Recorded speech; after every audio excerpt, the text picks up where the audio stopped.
Support comes from Missouri Forest Products Association, committed to sustainable and sound conservation of the state's forests, which support more than 41,000 Missouri jobs, resulting in a $10 billion industry. ChooseWood.com. Welcome to St. Louis on the Air. I'm Sarah Fensky. Earlier this year, Brian Owens got some huge news. Owens is a Ferguson-based soul singer. You might remember his great voice from the last time he was on this show. Then he was promoting an upcoming concert with fellow Ferguson native Michael McDonald. Watching over you before you knew all the things that you would do, chasing the sun every morning, flying without wings, jumping over hills. Nothing would ever keep you still. But Brian Owens is more than just a gorgeous voice. He's also started a nonprofit called Life Arts. It aims to cultivate young people as artists and community leaders. And that nonprofit was gifted this spring with 2 years of funding, $200,000. It came from a financial services company in New York called American Portfolios. And Brian Owens believes it can have a major impact here in North St. Louis County. And he joins us today to talk about it and the even bigger plans that are all around it. So Brian Owens, welcome back to the show. Sarah, what do you mean bigger plans? There are no bigger plans. Oh, you've got some big plans, Brian. That's it. How you doing, You're Sarah? just going to stop right there, right? You got the money and no more work. Yeah. It does not work like that. No. It never works like that. I know I can tease you about that because you are a hard worker, and I know this is just the beginning here. $200,000, that's a lot of money even for a long-time nonprofit. How did you get on the radar for getting this funding? I always tell everybody I get these heavenly hookups. You know, God's favor in my life.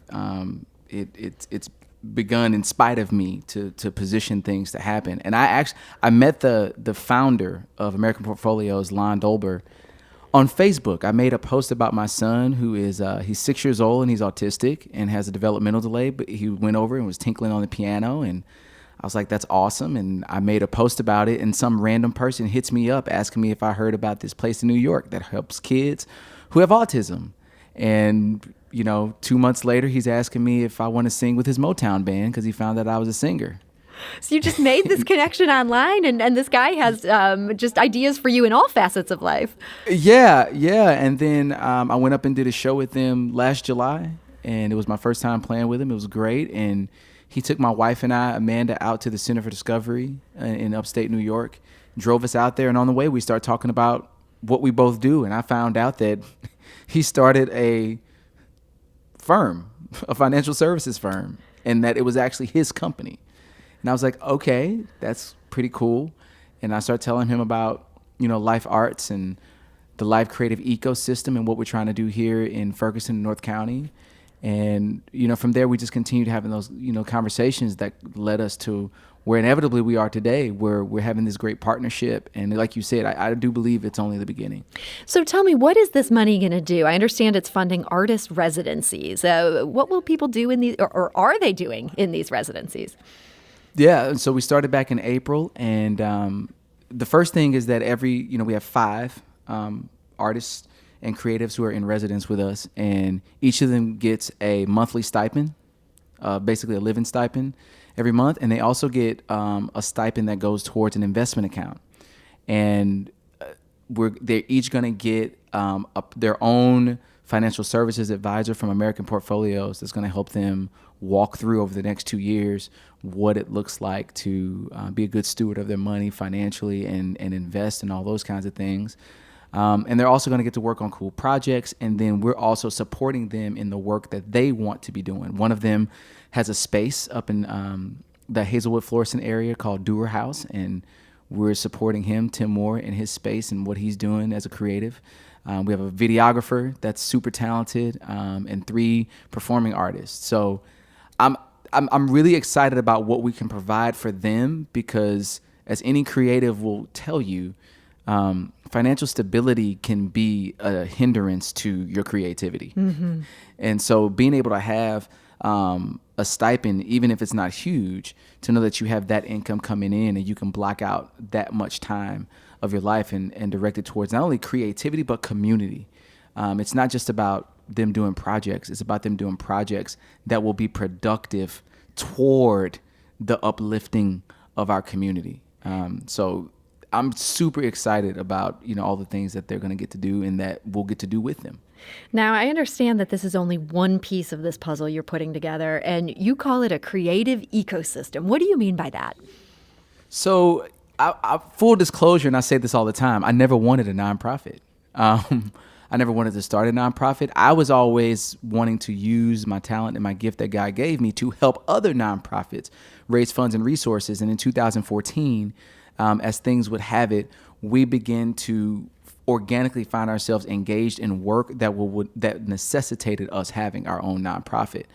But for years, we've been, going back and forth with this mindset of, do we want to build ourselves out as a traditional nonprofit in terms of how we get funding, in terms of what we do, or do we want to have something a little broader? And the beginning of this year, that word ecosystem came up. And what it's allowed us to do is to broaden out the scope of what we do under one umbrella called Life Creative. And so that's the name of our ecosystem. And in that ecosystem, you have a nonprofit, which is Life Arts, Inc. And that is about developing people, right? It's developing the leaders of today where they live using the arts. Life Creative Group is the for-profit portion of that. And that's all about building out the platforms for these leaders, building out the media, building out the music, building out the creative spaces for them. And so when you put them all together, it's like the old Captain Power cartoon that no kid under 30 knows what I'm talking about right now. But when you get all those things combined together in one place, and we have great partners too, like Maryville University and M1 Bank, Girl Conductor, who is another great partner of ours, one of my former students, Maria Ellis. So we're able to now bring in partners underneath the ecosystem, and the only agenda is to develop people and places within the North County community that can help lead and guide the vision of the future for this city, and provide a really dope soundtrack for it as well. A really dope soundtrack. I love the sound of that. You said that you initially resisted starting a nonprofit of your own, but man, it seems like ever since you've done that, you've just been on a tear. In addition to getting this 2 years of funding, you also got a building donated to you. I understand you're in the process of getting that rehab. This is going to be a long process, but how did that come about that you now have this building just sort of handed to you? Heavenly hookup. It all goes back to that. You were not kidding. Yeah. Ken and Stephanie Poteet are brothers and sisters in Christ, and he's the founder and owner of M1 Bank. And so when we were looking at, I was at the Symphony for about 10 years, and I was looking at my transition from there into full time building out the nonprofit before I would then transition to the for-profit side. And, he was like, you let me know what you need, but I think this is what God is calling you to do. And so that's the first thing I told him. I was like, well, there's this building, and I told God that if he wanted us to have it, that he'd have to give it to us. And sure enough, that's what happened. That's what happened. So now, and people can go to our website, lifecreative.org, and they can see all of this stuff, and they can even see the initial ideas and plans that we have for the Campus for Life, Arts, and Culture. It's going to host the M1 Academy.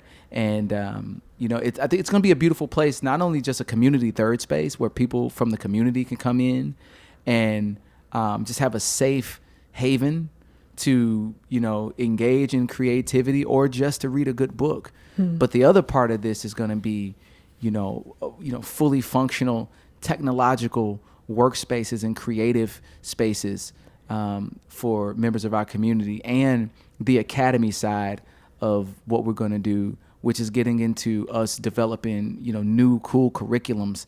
And with the times we're living in right now, I feel like the work of our organization is needed now more than ever. Being able to have a nonprofit mission, but also have a for-profit ability to create on a high level in one space is beautiful. And this building is going to kind of be the living embodiment of that once it's finished. So you were just getting ready to launch all of this funding for these artists and, proceeding with the next step with this building. That's when the COVID-19 pandemic hit St. Louis. Has that been a big complication to those plans? No. I wouldn't say when you have partners who understand what you do and the fact that what you do is evergreen, meaning it's not about a moment, right? It's about putting your flags down, putting your stake in the ground and saying, I'm going to be here. And I think because we've been an organization and a group and an ecosystem that's always had the long view in mind, COVID-19 has actually served, as weird as it sounds, as a blessing to slow us in ways and allow us to really focus in on some of the projects and ideas that we really wanted to get done. And it's providing a platform now and a basis for what I believe is going to be future ready, like future now. Like some of the things that we were already looking at doing 5 years from now, we can start developing those things and doing those things now. And it actually makes sense to people because of the things that COVID has, for all that it's taken away. It's also providing some of these, opportunities to think of things differently. And I think some of those things, if we embrace them, we'll find that on the other side, we'll be a lot better off. Now, you've always been a musician. You're very well known for that. Being an artist yourself, is it hard to find time for your own art when you're so busy now sort of building this creative empire for other artists?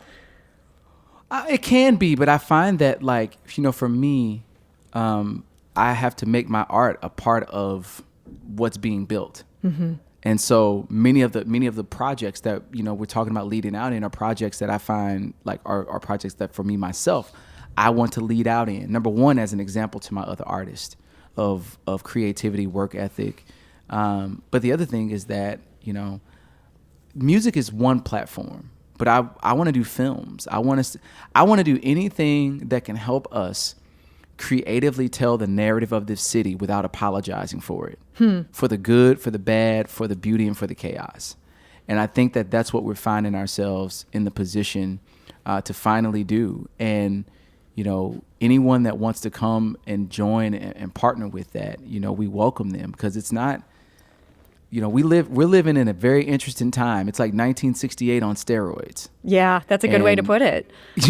And I think that there are a lot of lessons we can learn from 1968, and I think there's a lot of momentum moving forward. And as we look at not only the global pandemic, but we look at racial and social justice and different things that are happening around that, and living in the city that we live in, we have so many stories in this city that could help this nation and this world not only grapple with, but find some type of resolution to those issues, if we would just be honest with ourselves and tell the true stories. And what we want to do as an organization is develop the people now who are going to tell those stories both now and later.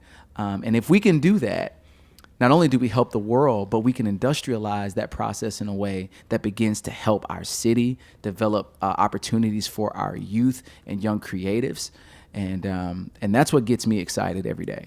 Well, you've got me excited. Just hearing about your vision, it gives me some hope, and that's what we all need right now. And man, with your heavenly hookup, I feel like if anybody can pull this off, it's going to be you. So Brian Owens of Life Arts and Life Creative, I want to thank you so much for joining us today. Praise God. Thank you, Sarah. And we're going to go out of this show with Brian Owens' song For You. That features the vocals of 5-time Grammy winner Michael McDonald alongside his own.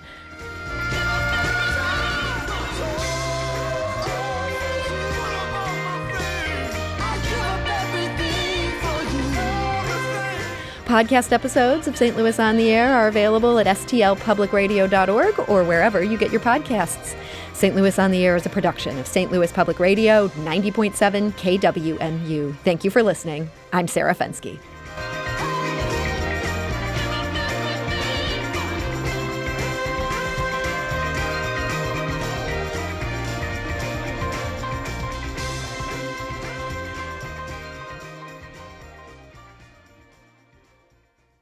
Support comes from the Missouri Forest Products Association, committed to conservation and careful management of the state's forests to make them more resilient and better habitats for wildlife. ChooseWood.com.